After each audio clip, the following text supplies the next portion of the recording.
ายดีและสวัสดีเด้อเนาะ FC กันเบิดทุกผู้ทุกคนเนาะบ่ว่าจะเป็นภายในหรือว่าต่างประเทศก็ยินดีต้อนรับเข้าสู่ช่องสาวเหมยบ้านปลายอีกแล้วเนาะ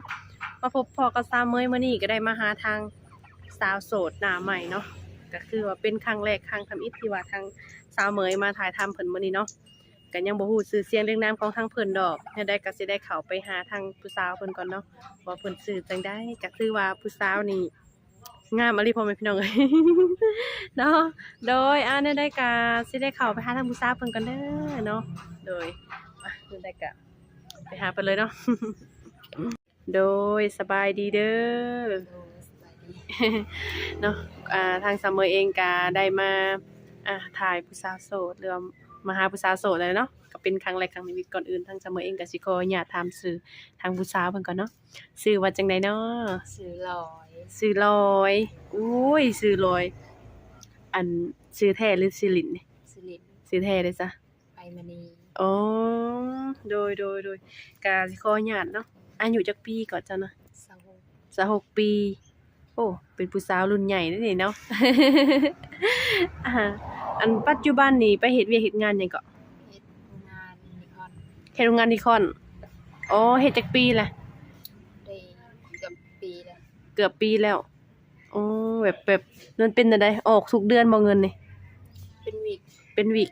หนึ่งออกจักเทื่อ วีคหนึ่งออก เดือนหนึ่งออก2วีคบ่ ออกสอง เดือนหนึ่งออก2วีคอ๋อ วันที่สามกับวันที่ห้า วันที่3กับวันที่ห้าอืม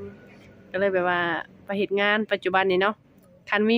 วันหยุดได้สามีวันหยัง วันอาทิตย์ วันอาทิตย์ก็คือในมื้อนี้เนาะ โดย โอ้เดี๋ยวได้ปึบแต่เก่านะบ่เคยแบบว่าจันทร์หาเสาร์นี่เฮ็ดตลอดงานนี่มีโอบ่จ๊ะ มีโอทุกมื้อ มีโอทุกมื้อสมมุติเฮามีโอสิก็มันเป็นวีคเท่าใดเป็นวีคนี่ วีคหนึ่งประมาณล้านเจ็ด อ๋อวีคหนึ่งนี่ล้านเจ็ดพุก็โอเคติอันนี้ค่ะ โดย คันว่าตกเป็นเดือนหนึ่งตกอยู่ฮอดบ่4ล้าน บ่ฮอด ประมาณ3ล้านกว่าเนาะ แม่ โอ้3ล้านกว่าก็ถือว่าก็โอเคอยู่ได้นี่เนาะแบบว่าเป็นจังได๋เฮ็ดนี่เจ้าเฮ็ดแผนกจังได๋มีหลายแผนกปะ มีหลายแผนก เฮ็ดเป็นทุกอย่างบ่เจ้าก็ โบเฮ็ดแผนกให้แผนกของเราเลย โอ้ว่าแต่จะเข้าไปปีปลายปีกว่านี่เจ้าได้จักแผนกจะเข้าไปนี่ เป็นพนักงาน เป็นแต่พนักงานกับเจ้าซื่อ โดย แล้วมันเป็นแบบใดวะมันต้องมีหัวหน้าหรือหยังไงเนาะ แม่ แต่เจ้ายังเป็นลูกน้องอยู่ ถึงบ่ได้สิได้เป็นหัวหน้าเนาะการเป็นหัวหน้าก็เงินเดือนก็สูงขึ้นบ่เพิ่มขึ้นบ่อ๋อแม่คือก่อนอื่นเนาะทางสามเองก็สิขออนุญาตถามชื่อหรือว่าขอโทษเนาะสิถามญาติพี่น้องเนาะนำกันมีจักคนสัญญาติพี่น้องนี่ 7 คน 7 คนโอ้ตอนนี้หันได้ แม่ อยู่นำกันหมด7 คนนี่ โอ้น้องคนหนึ่งอยู่ไร่เหลยอีกอ้ายคนหนึ่งเอาเมียอยู่ทางแขก อ๋อเว้นแยกกันอยู่แต่อยู่หลักๆนี่ก็คือเฮือนซ่านบ้านช่องของเจ้าบ่นี่ แม่ อืมแต่เจ้าให้เป็นผู้ชายโสดยังบ่เคยแต่งงาน นาง ก็เดียวบ่เคยแต่งงานยังเนาะยังเป็นผู้สาวโสดเลย ก็เลยแบบว่าแนวใดแบบออกนำมาให้ทางเฮาสัมภาษณ์ในมื้อนี้คิดว่าจังได๋อยากคิด ออกมาสัมภาษณ์แบบออกมาแบบให้ทาง YouTube นี่นะให้สัมภาษณ์นี่ เปิดใจบ่หรือว่าแนวใด เปิดใจ เปิดใจเนาะคิดได้อย่างเปิดใจ แบบแนวใดบ่มีคนลมบ่หรือว่าแนวใด บ่ให้ง่ายกันเนาะเพิ่นอาจผู้FC หรือว่าหนุ่มๆใดก็ตามเนาะถ้าไว้ฝากถ้าว่าผิดพลาดประการใดขอโทษขออภัยเนาะก็คือทางสาวโสดเฮาเพิ่นก็ฮักก็ออกกล้องมื้อแรกว่าซั่นจ้าเนาะก็ยังบ่ชินว่าซั่นจ้ากับการที่แบบว่าเว้าเนาะก็สิอายกันได้ ก็เลยแบบว่าตัดสินใจเนาะออกมาให้สัมภาษณ์ในมื้อนี้ก็คือว่าเปิดใจหาคู่แม่นบ่ คู่ชีวิตหรือว่าคนคุยอะ โอ้คุยกันไปก่อน คุยกันไปก่อนสมมุติว่าเนาะการถ้าเปิดใจนี่ก็มีหลายแบบหรือว่าถ้าเปิดใจหาคนคุยบ่เปิดใจหาคนโอ้คนลมเปิดใจหาเนื้อคู่มันก็มีเนาะบางเทื่อเฮาอาจสิลมกันไปก่อนแม่นบ่ลมกันไปก่อนแล้วถ้ามันเป็นเนื้อคู่เฮาอาจสิหยิบยื่นหรือว่าขยับมาเป็นผัวเมียหรือว่า สามีภรรยาก็ได้เนาะสมมุติว่าเจ้าเนาะมักผู้บ่าวนี่เจ้าก็มีแบบว่าสเปคเล็งๆไว้อยู่บ่มักไว้ได้สเปคผู้บ่าวนี่นะ คือว่าก็ แม่น ก็แบบสูงใหญ่กว่าข่อย สูงใหญ่กว่าเจ้าบ่ตอนนี้เจ้านั่นแบบความสูงของเจ้าเท่าใดซะจะว่าสูงกว่าเจ้าอะ 165 165เนาะโอ้หนุ่มๆเด้อเนาะก็คือทางผู้สาวเพิ่นนี่ก็ว่าให้เอาสูงกว่าข่อยเด้อล่ะว่าเนาะหรือว่า1.70 บ่เนาะหรือว่า68 69ซะค่ะบ่เป็น70กันเนาะอายุเพิ่นได้ซะคิดว่ารับได้เท่าใด ประมาณ50ปลายลงมา 50ปลายลงมาอุ้ย60นี่ก็มีคือกันเด้แม่นรุ่น60นี่เพิ่นส่วนหลายเพิ่นอยู่เมืองนอกบ่อยู่ต่างประเทศบ่นี่60นี่60 65นี่เพิ่นยังแบบว่ายังหันยังแฮงอยู่เด้หรือว่าสิลองคุยอยู่บ่อัน60นี่ คุย คุยเบิ่งเนาะเป็นจังไดเป็นขี้อายบ่หรือว่าจังไดขี้อายบ่ ปกติเจ้าก็สิเป็นคนเว้าเก่งกว่านี้บ่หรือว่าจังได บ่ บ่คนเว้าเก่งเนาะเขาเบิ่งเจ้าก็คือสิเป็นคนเว้าบ่เก่งแบบสไตล์แบบเว้าเงียบๆเนาะแต่ว่าก็เนื่องจากที่แบบว่าบ่มีคนมาโอ้มาล้มก็เลยออกมาเปิดใจซะ โอ้ยหนุ่มทางใดเด้เนาะสิมาจับจองหัวใจเพิ่นนี่เนาะหนุ่มทางใดก็ได้แต่ว่าให้เอาอายุหลายกว่าเฮาเนาะคือทางเจ้าก็26 27แล้วก็อย่างกีฬา30เด้30ปลายนี่ แบบใดเนาะหนุ่มทางใดซะเอาหลักๆมักตอนนี้คิดเล็งๆไว้หนุ่มทางใดอะ ทางใดก็ได้ ทางใดก็ได้ขอแต่แบบว่าคุยกันเข้าใจเนาะ โดย คุยเข้าใจแล้วก็หักมักกันสมมุติว่าทางผู้บอกผู้บ่าวนี่เนาะมักฮักเจ้านี่เพิ่นอยากเอาเจ้าเป็นลูกเป็นเมียนี่คิดว่าสิเอาได้บ่ เอาได้ เอาได้อยู่เนาะตอนนี้ก็อายุเฮาก็พร้อมสิเอาเลยเนาะ โดย คิดว่าคันเอาแล้วก็คิดว่าสิเอาอยู่บ่ลูกเต้านี่ เอา เอาเลยเนาะเฮายังมีลูกอยู่เนาะ โดย ได้ขี้หลายกับคน1 2คนยังใครอยู่เด้เนาะ สมมุติว่าคือทางอ้ายเพิ่นเนาะอยู่ฝั่งไทยบ่หรือว่าต่างประเทศก็ตามเนาะสมมุติว่าเพิ่นหักมักเจ้าแล้วเพิ่นอยากมาขอมาแต่งเจ้าแล้วเพิ่นอยากเอาเจ้าไปอยู่นำแบบซี่อยู่บ้านอยู่เมืองเพิ่นเจ้าไปได้ปะ ได้ ไปได้อยู่เนาะบ่ติดขัดหยังเอ้าแม่ได้จ้ะไปสิเบิ่ง น้อง ยังมีน้องอยู่เนาะ โอ้ ยังมีหลายคนอยู่โอ้ก็โอเคอยู่ แบบนี้ทางพ่อเจ้าได้จ้ะ พ่อบ่มี เสียแต่โดน อ๋อพ่อเสียมีแต่แม่เนาะ ก็บ่มีปัญหาพ่อแม่พี่น้องเอ้ย FC เอ้ยหนุ่มๆเนาะก็คือว่าทางสาวร้อยเพิ่นออกมาเปิดใจมื้อนี้นะคือว่าถ้าว่าหนุ่มใดสนใจอยากเอาอยากได้ผู้สาวไปอยู่นำนี่ก็ไปได้เนาะเพราะทางเราก็บ่มีภาระหยังเดะแล้วว่ะไปได้แล้วว่ะไปแต่โตแล้วเลย เนาะสมมุติว่าเพิ่นมาฮักมักแล้วบัดว่าเอ้าข่อยมักผู้สาวนี่เด้บัดถ้าเห็นสาวเมยมาสัมภาษณ์แบบนี้หันนะ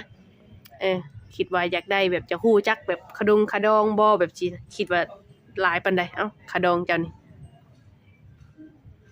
กระดอง แม่ เลยเป็นเงินบาทเลยเงินกีบ แล้วแต่เจ้าเลย ประมาณ50 ล้าน 50ล้าน โอ้50ล้านคำได้ซะบ่มีคำบ่คิดว่า มีคำก็ต้องมี มีเด้อเนาะจักบาทคิดว่าเอ้าผู้เสือผู้บ่าวเพิ่นเบิ่งไว้แล้วโอ้ยเงินข่อยมีแล้วข่อยสิไปเอาผู้สาวนี่ให้ได้แล้วนี่นะชั่วคำนี่จักบาทเนาะคิดว่า 3 บาท 3 บาทเนาะเงิน50ล้านคำ3บาทเด้อพ่อแม่พี่น้องคันอยากได้200เนาะเพราะว่าทางเรานี่ก็บ่มีภาระหยังแล้วว่าคันว่าเป็นไปได้คันว่าทางผู้บ่าวอยากมาหมั่นมาขอไปอยู่นำก็ไปได้เนาะแม่ก็ให้น้องเบิ่งเอา หรือว่าเป็นเดือน2เดือนเฮามาเทื่อหนึงก็บ่เป็นหยังเนาะมันก็ใกล้เฮานี่เด้เนาะว่าบ่ได้บางเทื่อผู้บ่าวเมืองนอกเด้ เอ้ยหลังจากกินข้าวกินน้ำแล้วยังซะมื้อนี้ ต้มเกี๊ยว กินต้มข้าวเปียกอ๋อ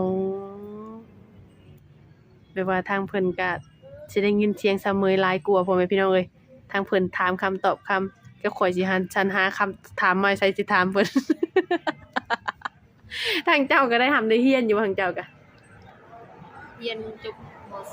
เฮียนจบม .4 แม่นใช่บ่ .4 ม .5 โอ้เจ้านะแล้วเป็นจังคือออกซะ ออก โอ้ก็เลยแบบว่าออกแต่ม4ม5แล้วเนาะก็เลยบ่ได้เรียนต่อเคยไปหาเงินอยู่ไทยบ่เจ้ากะเคย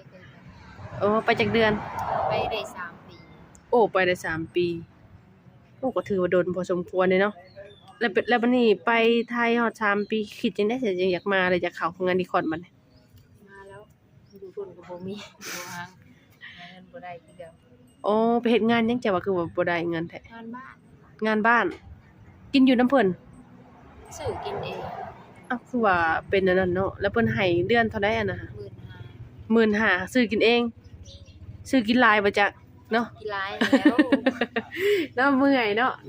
ได้มื้อเฮาเมื่อยเฮาก็เลยแบบว่าอยากกินหลายเนาะบ่ติไผเลยเนาะ ไปต่อบ้านอีกแต่ละเดือน อืมโดยก็เลยตัดสินใจมาเข้างานนิคอนอย่างถาวรเลยเนาะอืมโดยก็เข้าใจแล้วก็คือว่าอ่ารับได้ซะคือสเปกของเพิ่นก็คือว่าอยากได้ผู้บ่าวนี่ก็อายุอ่า60ลงมาแล้วก็ให้สูงกว่าเพราะว่าทางเรานี่เป็นคนสูงอยู่แล้วเนาะสิว่าสิเอาผู้บ่าวเตี้ยบ่นี่เพียงบ่าแพงเนาะลูกผัวกันอยู่ ว่าบ่ได้สิว่าสเปกเจ้ามาแบบว่ามักซั่นทางที่เราเตี้ยก็ตามนี่ถึกใจนี่เอาได้บ่ บ่ บ่ได้เนาะต้องให้สูงกว่าเนาะบ่มาคนต่ำก็สิว่าว้าเจ้าเป็นเจ้าคือสูงเจ้าคือบ่เตี้ยไว้แล้วเนาะ โดยทางเจ้าก็ลิ้นเฟซลิ้น LINE อยู่บ่ เล่นแต่เฟซ ลิ้นแต่เฟซ WhatsApp LINE นี่เป็นจังไดตั้งบ่ได้ตั้งจักเทื่อ ตั้งบ่ได้ โดยทางสามมื้อเองก็สิได้แต่เอาแต่เฟซเด้อพ่อแม่พี่น้องเนาะ LINE ทางเพิ่นก็ตั้งบ่ได้แล้วก็มื้อหน้าพุ่นล่ะสิให้เพิ่นไปตั้งแล้วก็สิเอาให้ใหม่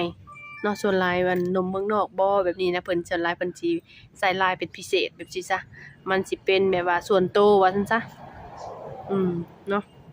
ก็คือว่าหั่นล่ะแนวใดก็ทางสามมื้อเองก็จักสิเว้าหลายจักสิเว้าหยังหลายเนาะก็สิได้ขอตัวลำลาเมื่อก่อนแหละเพราะว่าพุ่นน่ะเห็นทางทีมงานก็นั่งท่าสุดสลอด โดยนั่นแหละก็สิเว้าระยะห่างเนาะทางสามมื้อเองก็สิได้ขอตัวลำลาเมื่อก่อนเด้อเนาะโดยสบายดีเด้อ โดยก็โอเคเนาะพ่อแม่พี่น้องทางสาวเมยเองก็ได้เข้าไปถ่ายทำทางสาวร้อยเพิ่นเป็นที่เรียบร้อยแล้วเนาะถ้าว่าหนุ่มใดสนใจทางสาวร้อยเพิ่นก็สามารถทักแชทมาได้เลยเด้อเนาะเพราะว่าทางสาวเมยเองก็สิได้เอาเฟซ LINE เพิ่นน่ะฉันได้ตั้งพ่อแม่พี่น้องเอ้ยก็เป็นมื้อหน้าพุ่นแหละเนาะทางสาวเมยเองก็สิได้เอา LINE เนาะโดย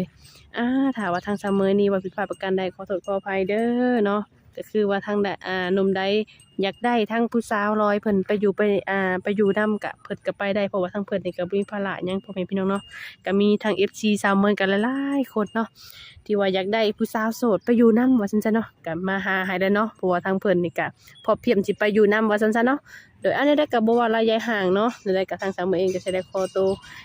ปิดคลิปหรือว่าจบคลิปเพียงไว้ส่ำนี้เนาะมื้อหน้ามื้อไหนสาวเมืองสิมาอัปเดตให้